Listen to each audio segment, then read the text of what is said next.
The Avengers radio series, a cultural phenomenon in South Africa back in the 1970s. South Africa was a country with no national television service. It wasn't until 1976 that the country would get its first taste of television broadcasts. But before that, radio was the primary medium of entertainment and information for the masses. This was the context when The Avengers, a British spy FI series, made its debut on South African radio and became a cultural phenomenon. The Avengers was a British television series that originally aired from 1961 to 1969. The show revolved around the adventures of John Steed, a suave and sophisticated secret agent, and his various female associates.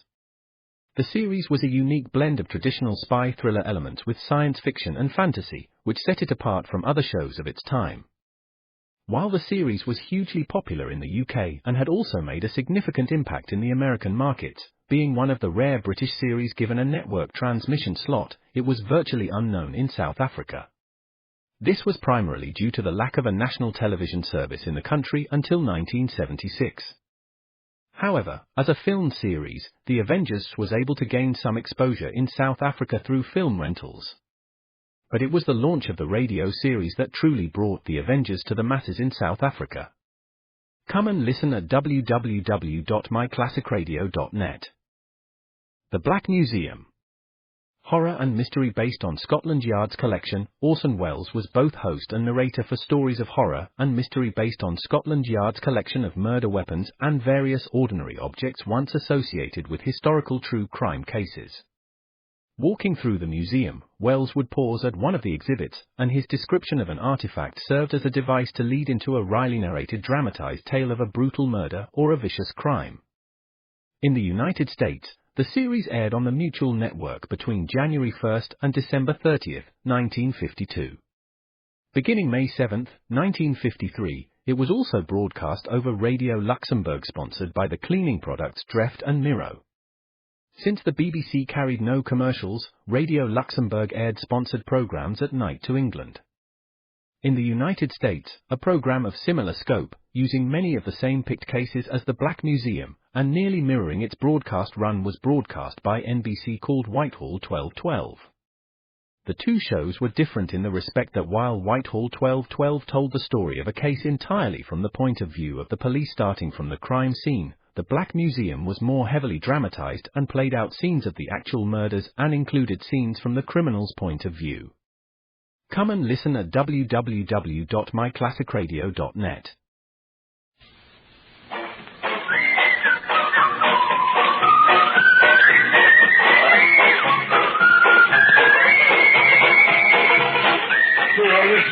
Good evening, everyone, and welcome to another Bob and Ray show, and another week of it.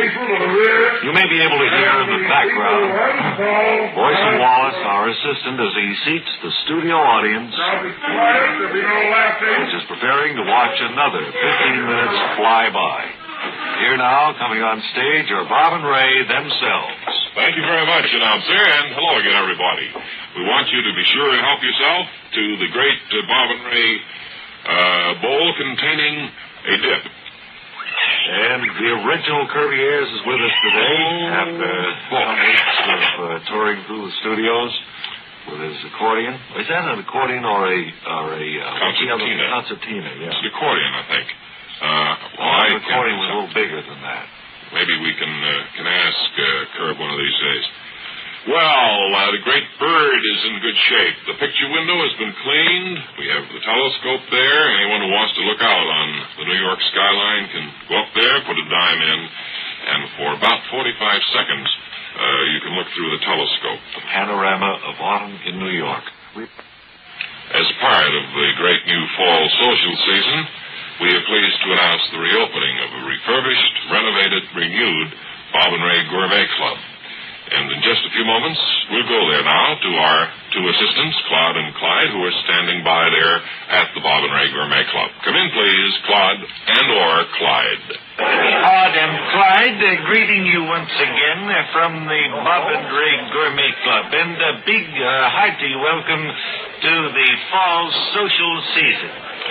In just a few moments now, the sandwich of the honored guest will arrive on the premises, and the huge door at the rear of the hall will swing open, and the sandwich will be brought down the center aisle, opened and displayed for all those present to check.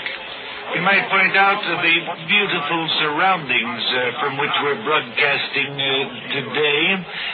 The hall has been repainted sort of a brown. But I think maybe the listeners would be pleased to learn that there is a stage presentation going on now, that this is not two stations they have, that in the background they can probably hear the entertainment that all the members of the Gourmet Club are enjoying now. Hey, Neon, was great. A great many celebrities are gathered here. I see at table 24 Mel Torme chatting with Mel Ferrer. And who is at table 26? Mel Allen is at table 26, and Jose Mellis is there, too. James Melton is in attendance here at the Gourmet Club. Is that Melton Burl at table 5? It looks like him chatting with Melton J. Cross of opera the commentary fame. And the act is just finished on stage.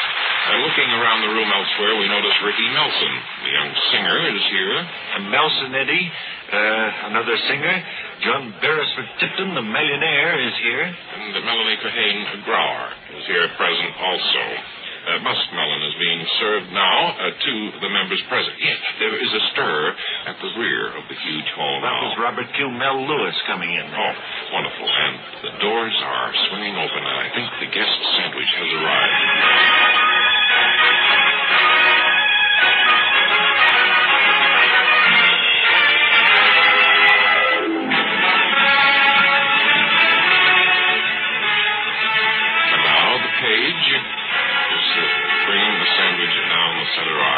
Here to the desk, where we will open it and describe it to those listening and to those present here at the Gourmet Club. Our lovely assistant Elaine has handed us the sealed envelope bearing the name of the owner of the sandwich to a round of applause as she returns to her place at the honor table. The name of the honored guest is Slapsy Maxie Rosenblum. And let's see what sort of a sandwich you'll be eating today.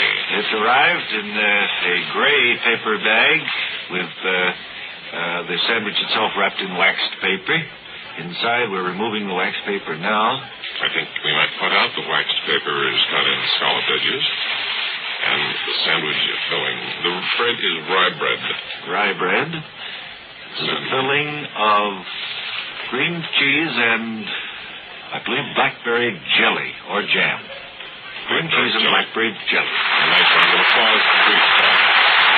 And now we're going to ask the assistance of our engineer. We have a microphone hidden at the honored guest's table, Slapsy Maxie Rosenblum. And let's turn on his mic now and see what comment he'd be making now that he knows he is the honored guest here. May, I think you got the wrong slant on me. What's wrong about wanting to sit down with a good-looking woman and have a glass of beer? All right, engineer, fine. I think it's time almost, Claude, for the entertainment to begin here at the club now. Yes, the orchestra is striking up at the moment. So it's a happy, pleasant crowd here at the Bob and Ray Gourmet Club. And on this note, then, we return you to Bob and Ray. Thank you very much, Claude and Clyde, for bringing us the opening of this season's Gourmet Club broadcast. We'll be looking forward to further reports from you. Now, Bob, Arthur Schrank is here in the studio, and we're going to initiate a brand new Bob and Ray promotion today. Tomorrow, I hope we'll get it off the ground. Well, that's not really the proper term. Get it rolling, I think, is the term. Good. We're going to send out now the Bob and Ray trophy train. And Arthur Schrank, I wonder if you'd come up here, please. And Arthur, as you know, we have put the Whale-O-Rama exhibit with Dave on its flat car in a siding. Well, hello, everybody. Arthur Schrank, as you know, Bob and Ray, the whale, what was it? Hi. This is Arthur Schrank. Maybe I could explain that a little better for you. We have completed the summer Whale-O-Rama exhibit. And now comes fall and a new assignment for you and a new thrill for our listeners throughout the country. Well, that's wonderful. What is this trophy train idea, fellas? Well, we're sending out a trophy train. It will be heated, incidentally, for the coming winter season. A regular passenger car, which has been fitted up inside to display Bob and Ray trophies, which we have awarded. We have, display cases where we have little bits of Bob and Ray memorabilia there. And the train is painted in Bob and Ray's famous blue and gold colors, and the famous Bob and Ray crest is on the side of the car. And you can recognize it when it comes to your town. Now, we'll call you in again tomorrow, Arthur, but right now we want you to take these 2 tickets and get yourself to the airport and fly to San Diego, California. Oh, boy! Where the Bob and Ray trophy train is waiting on a siding. Well, thanks very much, and so long, everybody. A report from you at Greater Lake. Speaking to you from San Diego. I think there's one other bit of business today, Ray, and that is firing Wallace. That's right.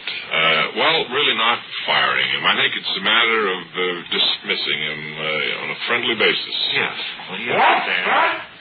I'm afraid we've got to do this, Wallace. It's been in our minds for some time, but we've had a lot of complaints.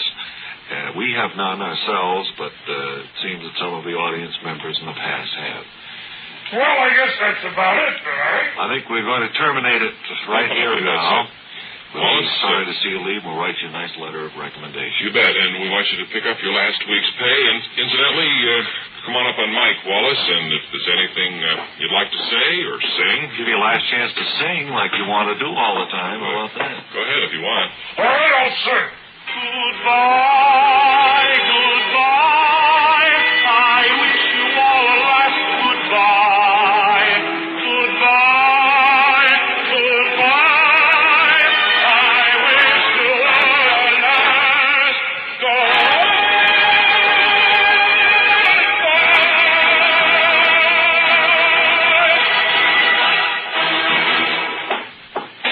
I regret it already, Bob. Well, I thought I detected a tear in your eye there. We never really did give Wallace a chance. No. I mean, having him seat the audience was hardly in keeping with his talents.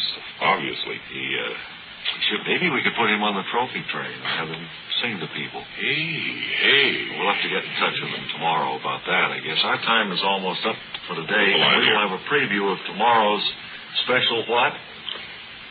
Tomorrow, we're going to have a special sound. In just 10 seconds.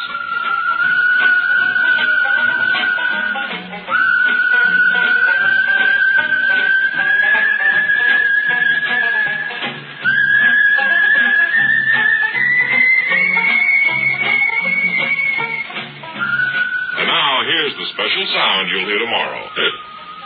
Until then, this is Ray Goulding reminding you all to write if you get work. Bob Elliott reminding you to hang by your thumbs.